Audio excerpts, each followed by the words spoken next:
हमारे शरीर में 7 ऋषि हमारा सब ओर से हित साधन करने वाले हैं। हित साधन जानते हैं ना, हमारा भला करने वाले, हमारा भला करने वाले 7 ऋषि हमारे शरीर में प्रतिष्ठित हैं, बैठे हुए हैं। अब ऋषि की परिभाषा क्या है? ऋषि दर्शनार्थ। ऋषि किसे कहते हैं? जो हमको दर्शन करावे। अच्छा, आप जो मैं शब्द बोल रहा हूँ या शिव कुमार जी ने बोले थे या ऋचा ने गीत के द्वारा शब्द ही तो बोले थे, गाए थे अथवा बोले थे। अच्छा, किससे सुन रहे हो? इन शब्दों का दर्शन किससे कर रहे हो? कानों से। शब्दों का दर्शन कौन करा रहा है? नेत्र करा रहे हैं क्या? क्यों जी? ये मेरी उंगली है, इसका दर्शन कौन करा रहा है? ये नेत्र करा रहे हैं। और जो मैं बोल रहा हूँ उसका दर्शन कौन करा रहा है? कान करा रहे हैं। अच्छा, जो ठंडी ठंडी वायु बह रही है, पंखे चल रहे हैं, इसका दर्शन कौन करा रहा है? आपकी त्वचा करा रही है। अच्छा, सुगंधित वायु बह रही है, इसका दर्शन कौन कराता है? नासिका कराती है। अच्छा, भोजन में स्वादिष्ट किस प्रकार से स्वाद बना हुआ है, कौन सी सब्जी या दाल है या खीर है, उसके रस का स्वाद है, रस का जिज्ञा नहीं कराती भाई। यही तो थोड़ी सी भूल है। ये उभय इंद्रिय है। इसका नाम क्या है? उभय इंद्रिय। एक एक विषय का दर्शन कराने से अपनी अपनी इंद्रियां एक विषय की ग्रहण कराती हैं, लेकिन ये 2 विषयों का ग्रहण कराती है, उभय इंद्रिय कहलाती है। जब ये बोलने में सहायक होती है तब ये जिह्वा कहलाती है। क्या कहलाती है? जिह्वा। और जब चखने में सहायक होती है, रस बताती है, तब इसको क्या कहते हैं? रसना। क्या कहते हैं? रसना। एक वस्तु एक है, लेकिन प्रकरण के अनुसार इसके नाम 2 हैं। बोलने में सहायक होने से क्या है? जिह्वा। और रस को बताने से क्या है? रसना। ये 5 ज्ञानेंद्रियां, 5 दर्शन अपने अपने विषय का कराती हैं कि नहीं? ये 7 ऋषि हो गए, ऋषि दर्शनार्थ। एक परिभाषा याद रख लो, ऋषि की बहुत बड़ी परिभाषा की जा सकती है, लेकिन सामान्य परिभाषा दे रहा हूं। दर्शन कराने से क्या कहलाते हैं? ऋषि। ये 5 विषयों का 5 ऋषि दर्शन कराते हैं कि नहीं? अच्छा, ये न कराए तो जीवन बेकार हो जाएगा कि नहीं हो जाएगा? रस का ज्ञान होना चाहिए कि नहीं? अच्छा, रस का ज्ञान न कराए तो उल्टा सीधा खा जाएगी कि नहीं खा जाएगी? नासिका ग्रहण न कराए तो भी गड़बड़ होगा। स्पर्श का ज्ञान त्वचा न कराए तब भी गड़बड़ होगा। इसलिए ये 5 ऋषि हैं, लेकिन 5 ऋषियों के साथ साथ में 2 ऋषि और हैं। वो ऋषि कौन है? मन। मन हमको विचारशील को होकर के, मननशील होकर के हमारे विचारों को मंडित करता है, महिमा मंडित करता है। इसलिए हमारा ये ऋषि है। और एक ऋषि अंतिम क्या है? वो है बुद्धि। संकल्प विकल्पात्मको मन का लक्षण करते हुए कहा, संकल्प विकल्प जिसमें उठते रहते हैं और मनन शक्ति के द्वारा निर्णय कर एकदम उसको विचार को सामने प्रकट कर देता है, जिसके सामने, बुद्धि के सामने, और बुद्धि उसमें सत्यासत्य का निर्णय करती है। इसलिए ऋषि कौन है? बुद्धि भी है और मन भी है। निश्चयात्मिका बुद्धि जो निश्चय करती है सत्य क्या है, असत्य क्या है, इससे बुद्धि क्या है? निश्चय करने वाला ऋषि। और मन क्या है? मनन करने वाला। संकल्प विकल्प इसी मन में उठते रहते हैं। मैं बड़ा एक सरल सा उदाहरण आपको दे रहा हूं।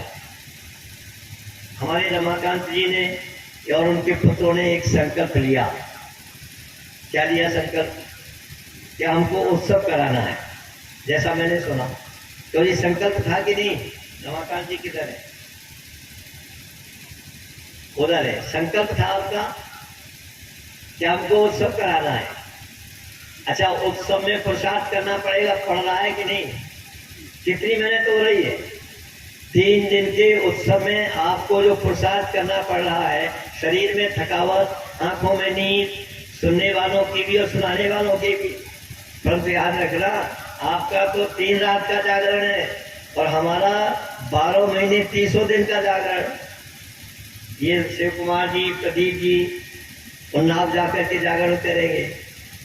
आपको तो केवल वर्ष में ये 3 दिन मिले हैं जागरण करने के लिए, और हम लोगों का जो उपदेशक है उनका जागरण क्या है? सारा जीवन, यावत जीवन। मेरे पिताजी स्वतंत्रता संग्राम सेनानी थे। उनका सारा का सारा जीवन जेलों में कटा। 18 आंदोलनों में भाग लिया। 18, एक नहीं। मैंने भी एक आंदोलन में भाग लिया जिसका नाम गोरक्ष आंदोलन था, पिताजी के साथ। उनकी यात्रा जेलों में गई और मेरी यात्रा रेलों में जा रही है। मात्राएं बराबर हैं। पिताजी की यात्रा, जीवन यात्रा किस में रही? जेलों में। और मेरी यात्रा किस में है? रेलों में। रेलों में।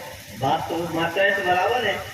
तो ये जीवन सारा का सारा वेद के प्रचार प्रसार के लिए जा रहा है, क्योंकि पिताजी ने मुझे संकल्पित किया था, तो संकल्प के साथ जुड़ा हुआ। आप भी संकल्प के साथ जुड़े थे। आपने ये उत्सव कराया है, ये संकल्प आप पूर्ण कर रहे हो। और अगर मन में वहीं पर एक विकल्प भी आकर के खड़ा हो जाता है, मैं बड़ा सरल सा उदाहरण दे रहा हूँ।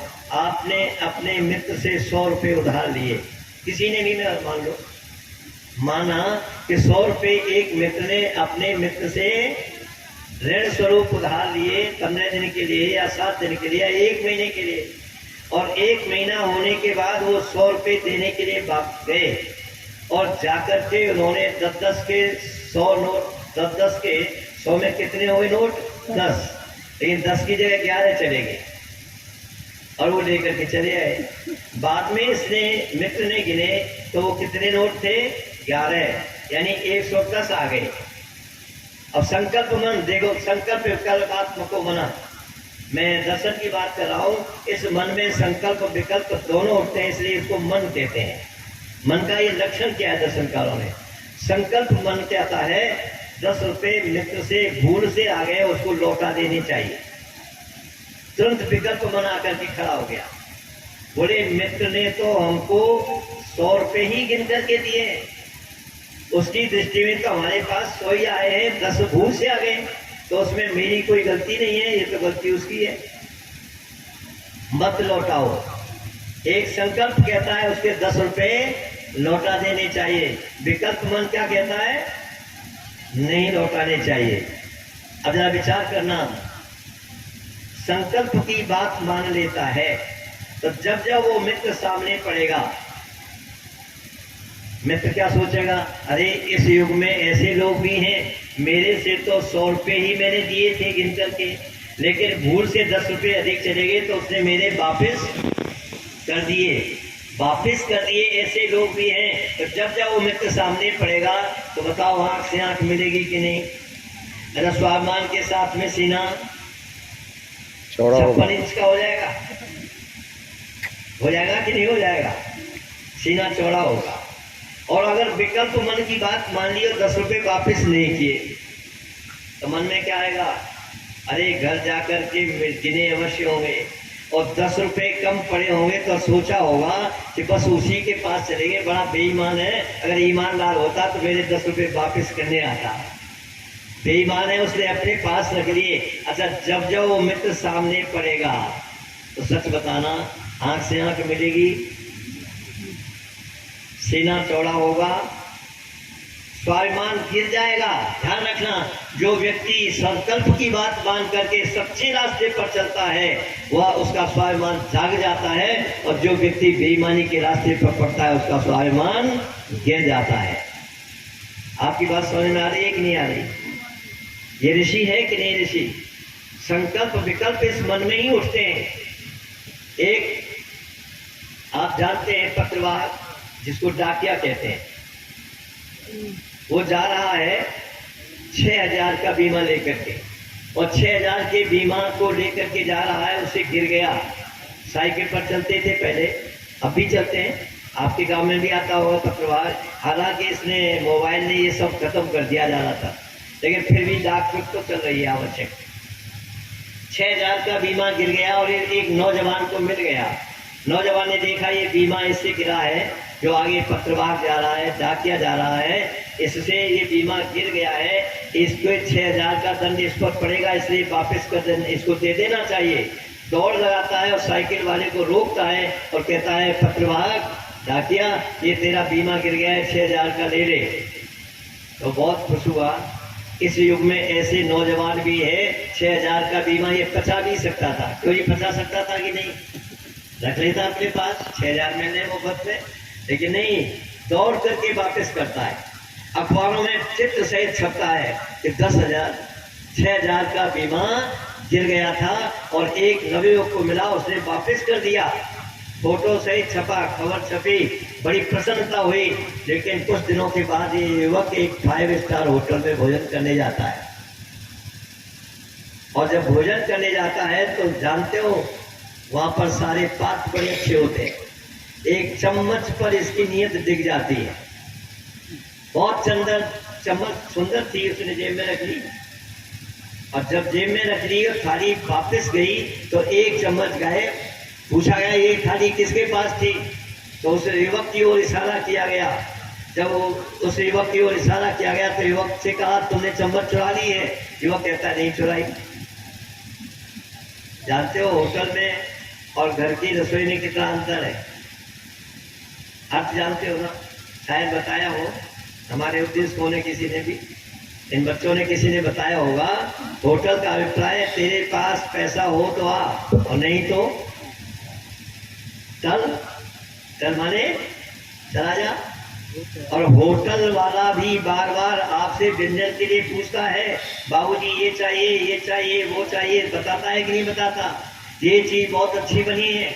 और एक माँ भी पूछती है, एक बेटी भी पूछती है, एक बहन भी पूछती है, एक पत्नी भी पूछती है। अच्छा सच बताना, होटल वाले के पूछने में और घर की देवियों के पूछने में अंतर है कि नहीं है?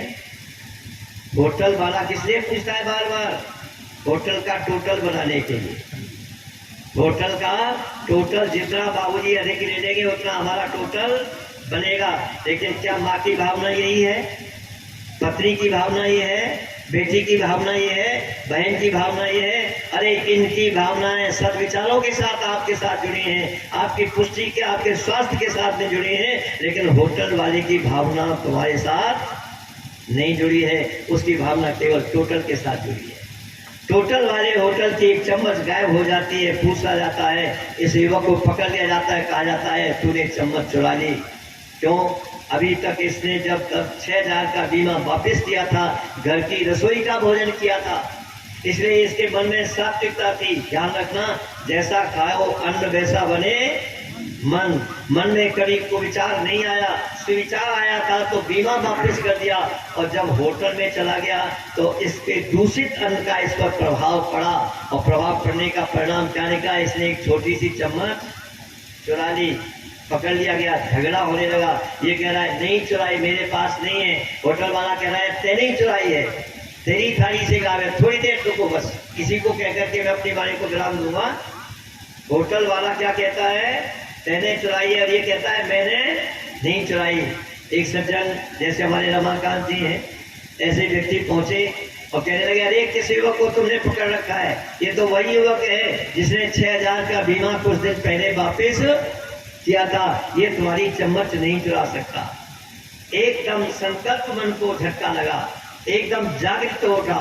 विकल्प मन जब बना था तो चम्मच चुरानी थी, और संकल्प मन जब आके करके खड़ा हो गया तो तुरंत स्वीकार करता है, हाँ ये भूल तो मेरे से ही हुई है। ध्यान रखना, होटल के अन्न में और परिवार के अन्न में, घर की रसोई में कितना बड़ा अंतर है, इसको आप समझ रहे होंगे। ये घर का जो भोजन है, लेकिन आज संस्कृति बदल गई है। अच्छा आज लोग होटल पर ज्यादा जा रहे हैं या घर में?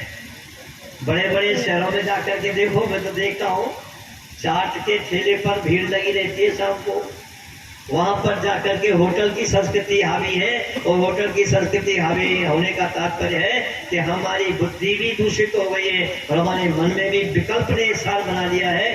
ये 7 ऋषियों की मैंने आपके सामने चर्चा की है। 7 ऋषियों को आज परिचय हो गया कि नहीं हो गया? 500 ज्ञानेंद्रियां, मन और बुद्धि, ये 7 ऋषि हमारा हित करते हैं कि नहीं करते? मन अगर सुमन रहेगा, मन अगर सुमन माने अच्छा मन, फूल की तरह से चलने वाला मन, और मन यदि दुश्मन बन गया तो दुश्मन का तो जो प्रहार होता है वही हमारे जीवन में रहेगा। इसलिए मन को दुश्मन मत बनाओ, मन को दुश्मन दुर्योधन